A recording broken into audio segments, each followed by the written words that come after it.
Breaking news mga kababayan. Nako po, Auntie Claire. Gulat na gulat.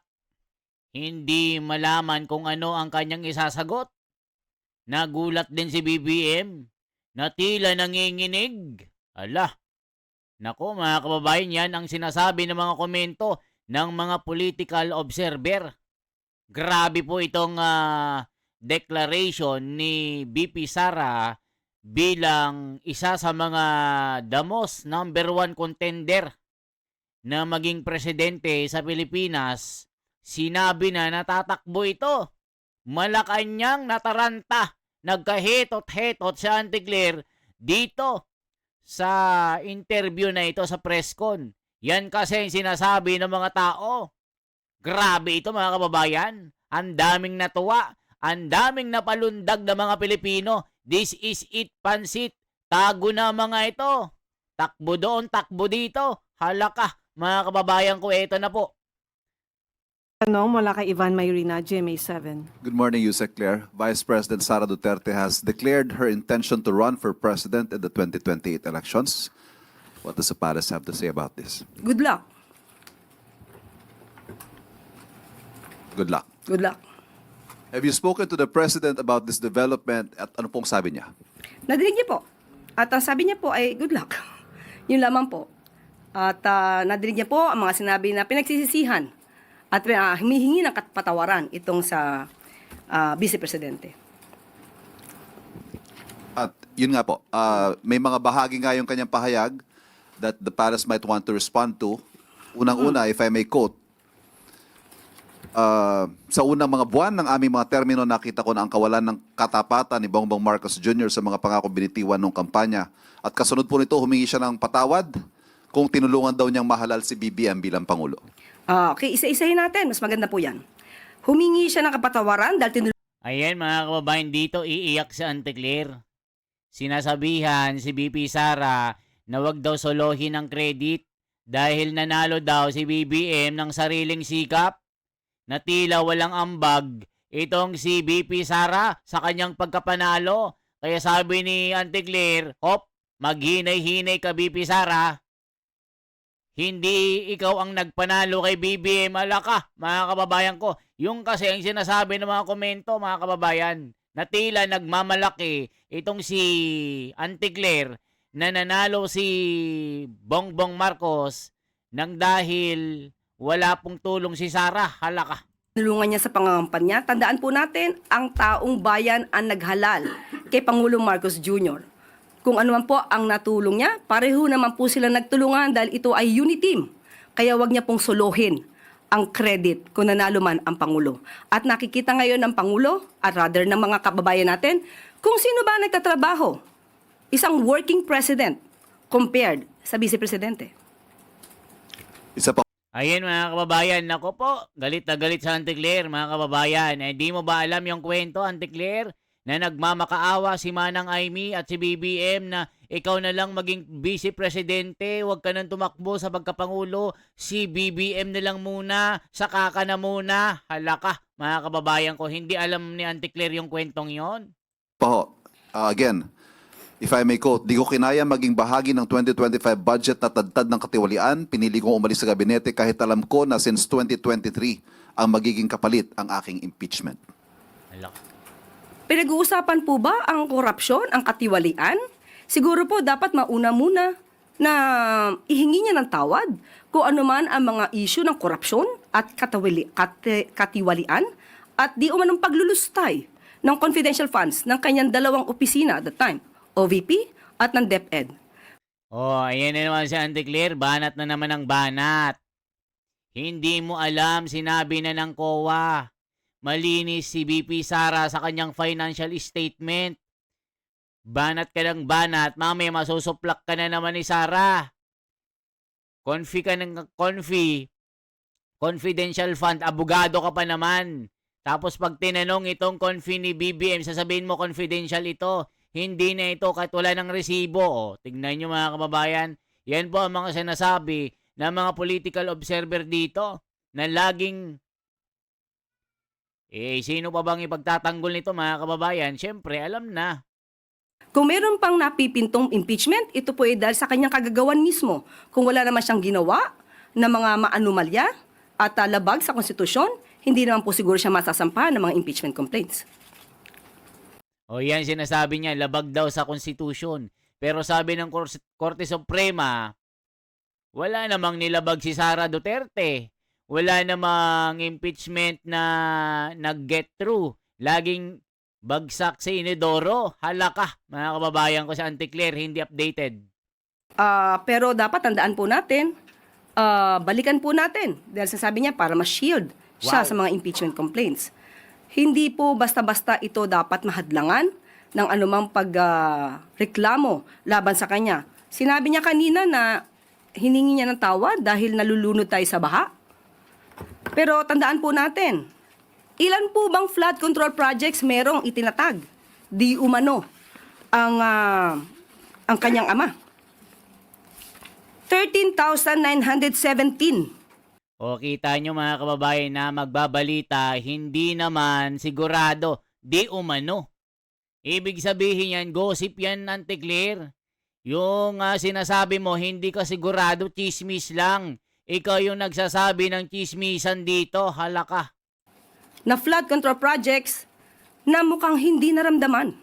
Dahil kung meron 13,917 flood control projects, dapat naramdaman natin at medyo humupa ang pagbaha. O kita nyo mga kababayan, dapat daw yung 13,000 na flood control ay naramdaman natin, oy Anticlear, nung panahon ni Tatay Digong. Yung mga project, walang ghost project. Ngayon lang nagsilutangan itong panahon na ito. Nung panahon ni Tatay Digong, walang kurap. Dahil dinedenggoy ni Tatay Digong ang mga kurap. Doon na lang sa NAIA. Yung mga tanim bala na bumalik na naman sa panahon ni BBM. Nung panahon ni Tatay Digong, pag may tanim bala sa airport, lahat sibak. Ultimo yung daga na janitor na tagalinis ng puwet ng mga korap doon, tinatanggal ni Tatay Digong. O ngayon, nagsibalikan na naman ang mga tanim bala na negosyo dyan sa mga airport. Nako, Anticlear.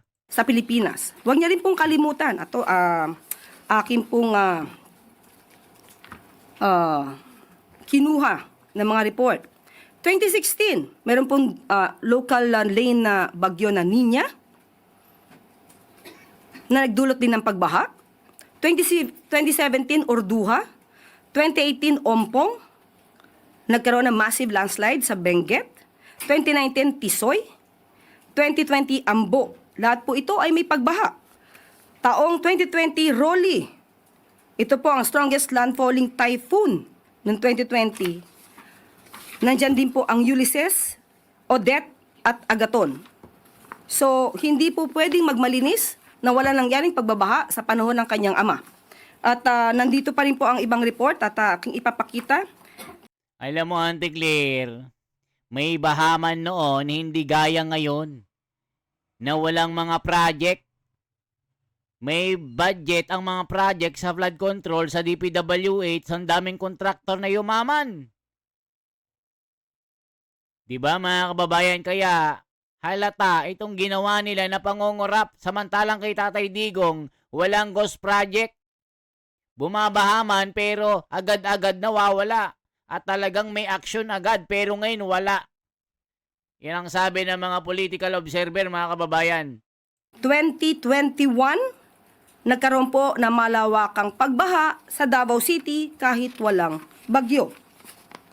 Ito po ang isa. At ang sumusunod, ito lamang po ang aking na-print at marami pa po if you will research.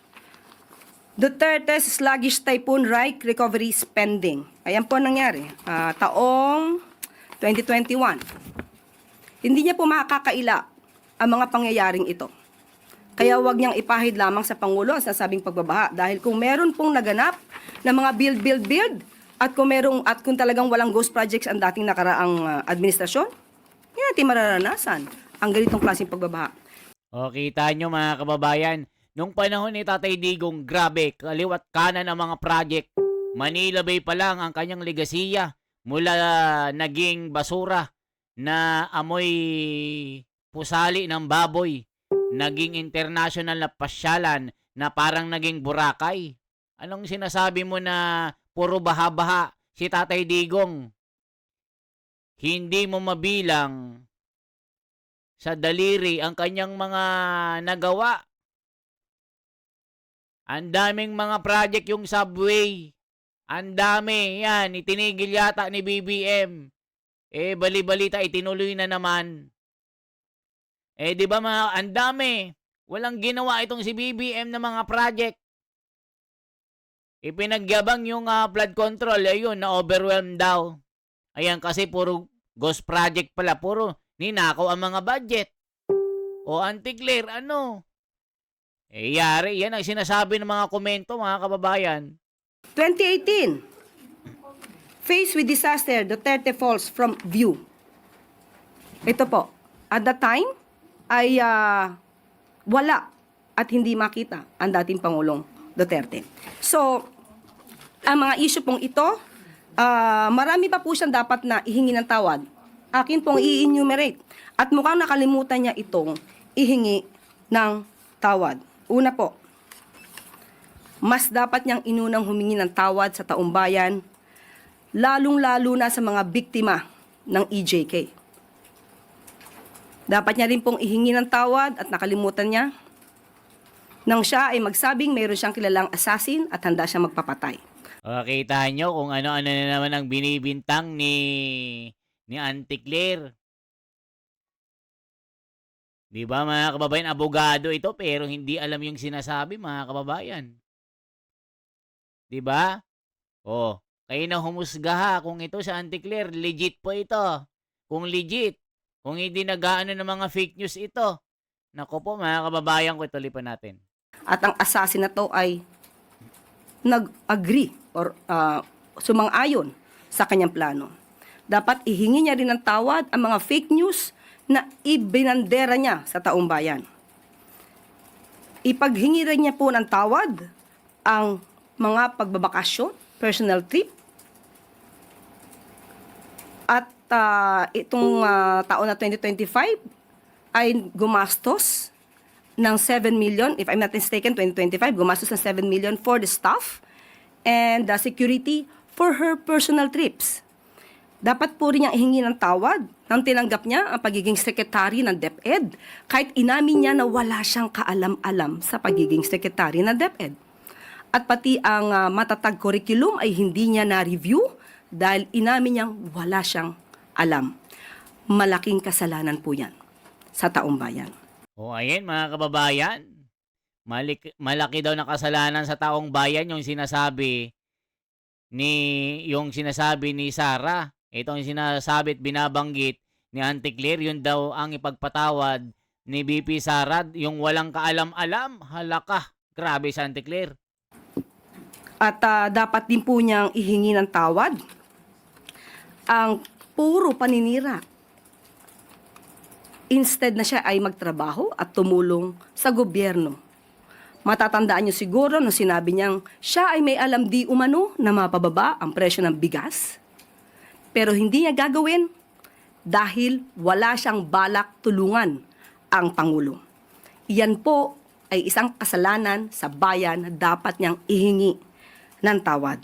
Kita nyo? Yung hindi daw pagtulong kay BBM para mapababa ang bigas. Kasalanan ba ni Sara Duterte ito?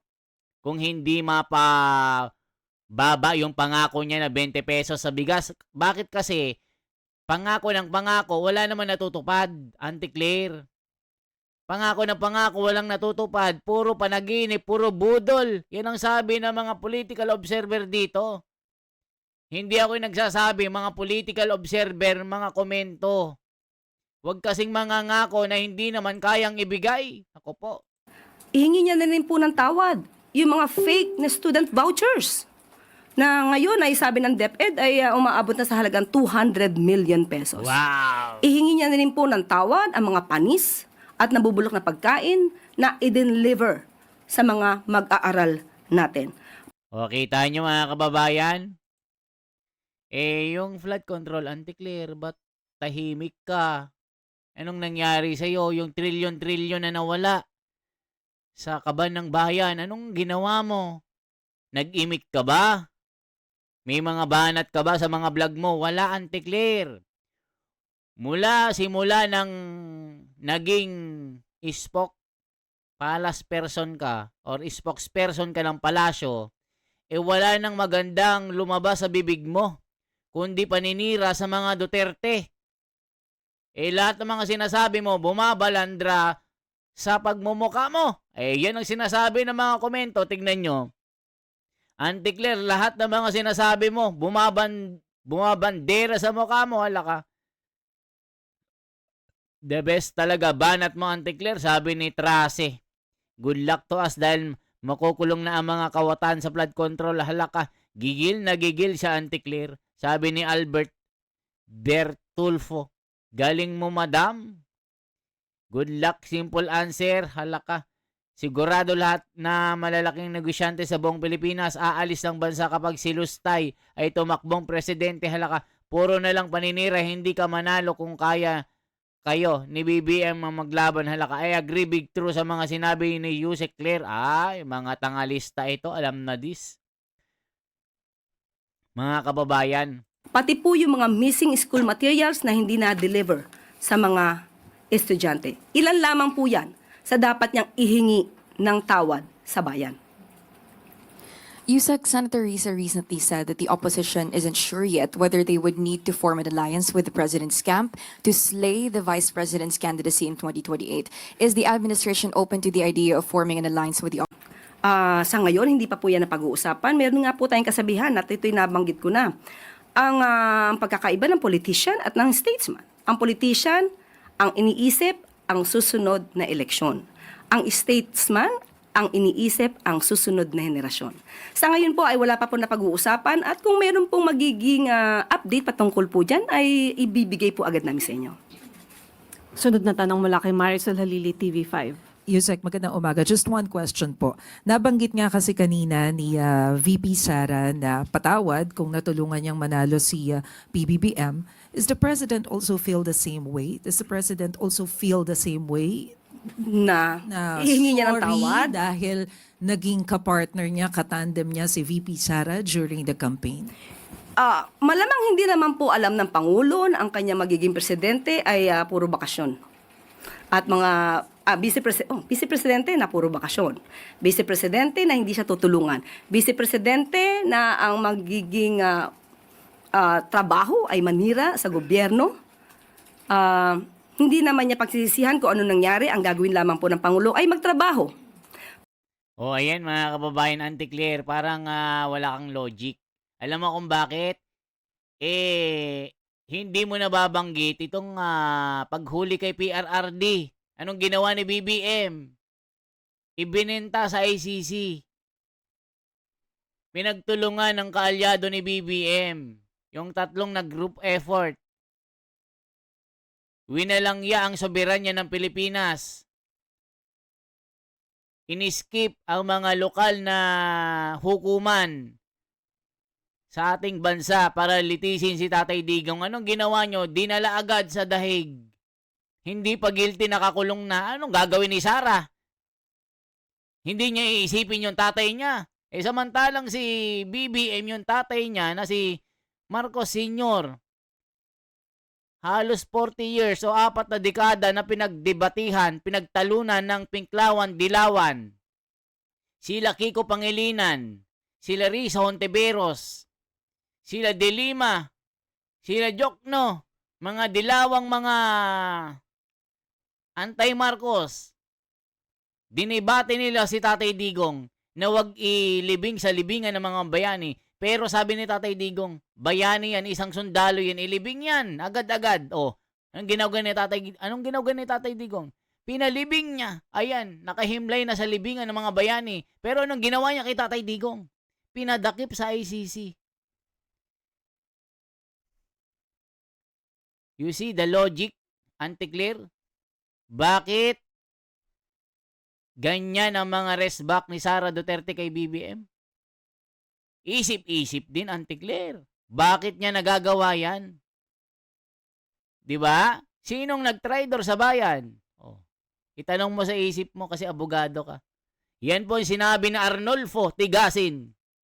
Tigasin kahit tiglamig. Tigasin sa umaga. Tigasin sa tanghali hanggang gabi. Kasi kargador ng mga gulay-gulay sa palengke ng Balintawak. Ayun, no, nag-comment to. Okay po mga kababayan, anong masasabi nyo sa komento ni Auntie Claire? Sa kagulat-gulat na pagdeklara ni Sara Duterte bilang isa sa mga kakandidato sa pagkapangulo sa 2028. Nabali-balita rin na si Marcoleta ang kanyang katandem. For transparency, for a better democracy, this is the Wonders Philippines. Mabuhay po. I-like, i-share po, subscribe ang ating YouTube channel. At i-komento ang inyong mga reaksyon. At sabihin nyo rin kung taga-saan po kayo para mabanggit ko kayo sa ating vlog. Okay po. Salamat po mga kababayan sa mga nagko-comment. Mabuhay po.